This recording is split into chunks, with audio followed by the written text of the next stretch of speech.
ये कहानी है एक एडवोकेट जिनका नाम सरगी है उनकी, और उनका सामना होता है एक भिखारी से जिसका नाम है लश्कॉफ। ये जो कहानी है ये उन्हीं के आसपास घूमती हुई रहती है। मैंने 3 दिन से कुछ नहीं खाया है और मेरे पास इतने रुपए भी नहीं हैं कि मैं रात नहीं गुजार सकूं। भगवान की कसम खाकर कहता हूँ सर, दया करें मुझ पर। सर, मैं 8 साल से एक विलेज का स्कूल टीचर था, पर मैंने वो जगह खो दी क्योंकि मेरे खिलाफ कुछ षड्यंत्र हो गया था और अब मेरे पास करने को कुछ भी नहीं है। सर की जो एक एडवोकेट थे, उन्होंने ये आवाज़ सुनी। उन्होंने उसकी तरफ देखा तो उन्हें फटे हुए कपड़ों में एक आदमी नजर आया। उसकी आंखें लाल हो गई थी और उसके दोनों गालों पर लाल निशान थे। सरगी को लगा कि उन्होंने उसे कहीं देखा है। उस आदमी ने आगे कहा, उसे कलुगा प्रोविंस में काम करने का एक ऑफर आया है, पर उसके पास वहां तक जाने के लिए पैसे नहीं हैं। उससे पैसे मांगते हुए शर्म आ रही है, पर ऐसी सिचुएशन में वो कर भी क्या सकता है, इसलिए उसे मजबूरी में भीख मांगनी पड़ रही है। सरगी ने उसे देखा और कहा कि उसने पहले भी उसे कहीं देखा है। फिर सरगी को अचानक याद आया कि उसने उसको सदोविया स्ट्रीट के पास 2 दिन पहले देखा था। वो उस वक्त भी उसके पास आया हुआ था। सरगी ने उसे बताया कि जब वो उसके पास आया था तो उसने उसे बताया था कि वो एक स्टूडेंट है जिसे स्कूल से निकाल दिया गया था। उस भिखारी ने कहा, नहीं तो, ऐसा तो कुछ भी नहीं है, ऐसा हो ही नहीं सकता। सर, मैं एक विलेज स्कूल टीचर ही था, अगर आपको यकीन नहीं हो रहा तो मैं पेपर्स दिखा सकता हूँ। सरगी ने कहा कि तुम्हारा झूठ बोलकर हो गया हो तब सच बताओ। पर यह सुनकर के भिखारी कुछ नहीं बोला। सरगी ने उससे आगे कहा कि अगर उसने सच नहीं बताया तो पुलिस में बोल देगा। पुलिस की बात सुनकर के वैगर थोड़ा सा डर गया। उसने आगे बताया कि हाँ, वो झूठ ही बोल रहा था। वो स्टूडेंट है ही नहीं और ना ही वो कोई स्कूल टीचर है। वो तो एक रशियन बैंड में गाना गाया करता था, पर वहाँ पर उसे शराब की आदत लग गई और उसकी शराब पीने की आदत की वजह से वहाँ से उसे निकाल दिया गया था। जब वो किसी से ये बात बताता या किसी को सच्चाई बताता तो उसे कोई भी पैसे नहीं देता। इस वजह से वो लोगों से झूठ बोलने लगा था। उसने सरगी से कहा, मैं क्या करूं, आप ही बताओ। मेरे पास कोई और रास्ता भी नहीं था। तो सरगी ने उसे ऊपर से नीचे तक देखा और कहा, तुम्हें तो काम करना चाहिए।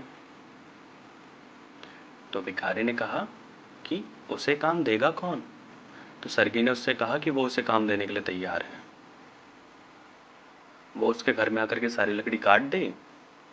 तो उस बैगर ने कहा कि उसे कोई प्रॉब्लम नहीं है, पर वो बहाने मारते हुए बोला कि आजकल स्किल्ड लेबर जो होते हैं, जो लकड़ी काटने के एक्सपर्ट हैं, उनको भी कहाँ इतना पैसा मिल पाता है कि वो 2 जून की रोटी कमा सके। सरगी ने उससे एक बार और पूछा कि तुम मेरे घर आकर के लकड़ी काटने को तैयार हो। तो वो बैगर ने बोला ठीक है, वो तैयार है।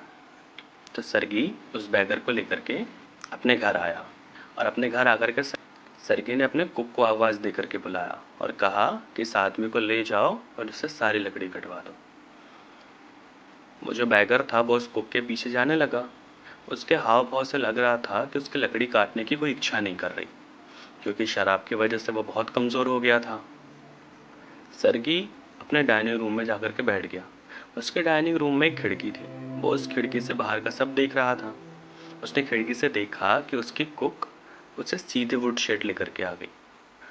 वो बैगर उस लकड़ी के एक बड़े से लॉग के ऊपर बैठा हुआ है, और तभी उनकी जो कुक थी उसने एक कुल्हाड़ी ला करके उसके पैर के पास रख दी और उसकी तरफ गुस्से से देखी और उसे लकड़ी काटने के लिए चिल्लाने लगी।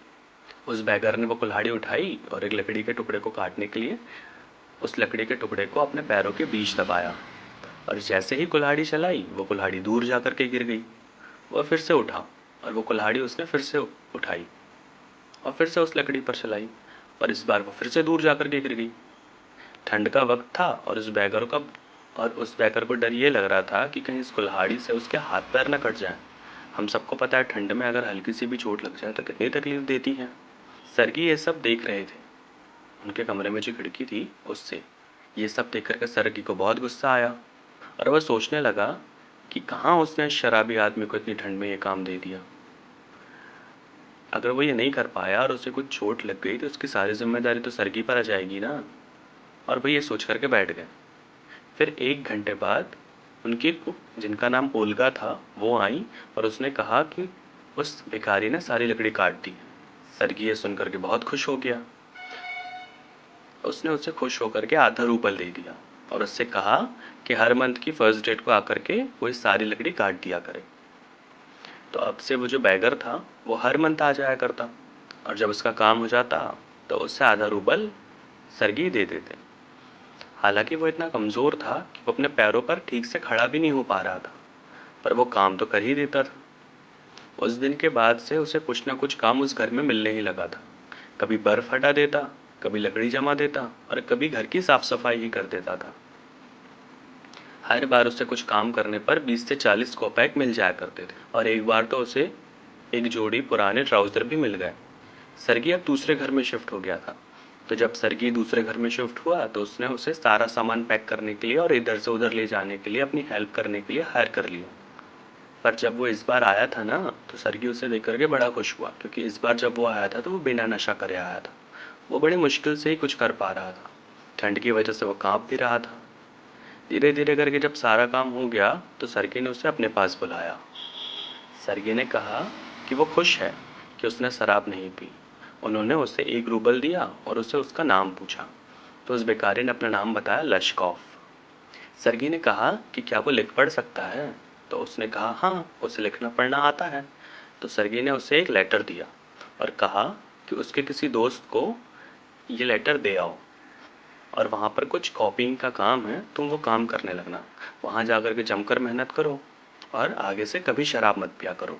ये सब कह कर के सरगी ने उसे लेटर दिया और उसे अपने दोस्त के पास भेज दिया। सरगी को खुशी थी कि उसने एक आदमी को सही रास्ते पर ले आया था। लश्कॉफ ने वो लेटर लिया और उसके बाद वो कभी काम पर नहीं आया।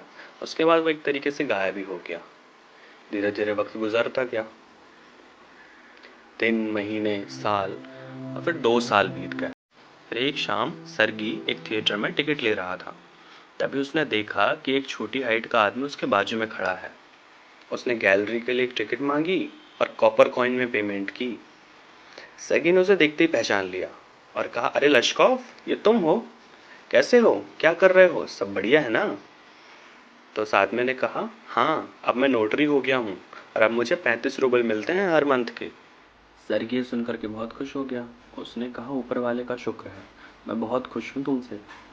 वो पुरानी बातें याद करते हुए बोला कि याद है तुमको कैसे मैंने बहुत परेशान किया था काम के लिए, और मुझे बहुत खुशी है कि तुम इस काबिल बन गए।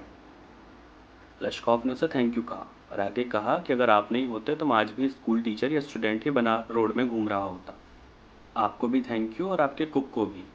आपने मुझे जो भी कहा था वो बहुत सही कहा था, और मैं उसके लिए ग्रेटफुल हूँ। पर सच बताऊँ, वो आपकी कुक ही थी जिसने मुझे बचाया था। सरजी थोड़ा सा शॉक हो गया। उसने उससे पूछा, कैसे?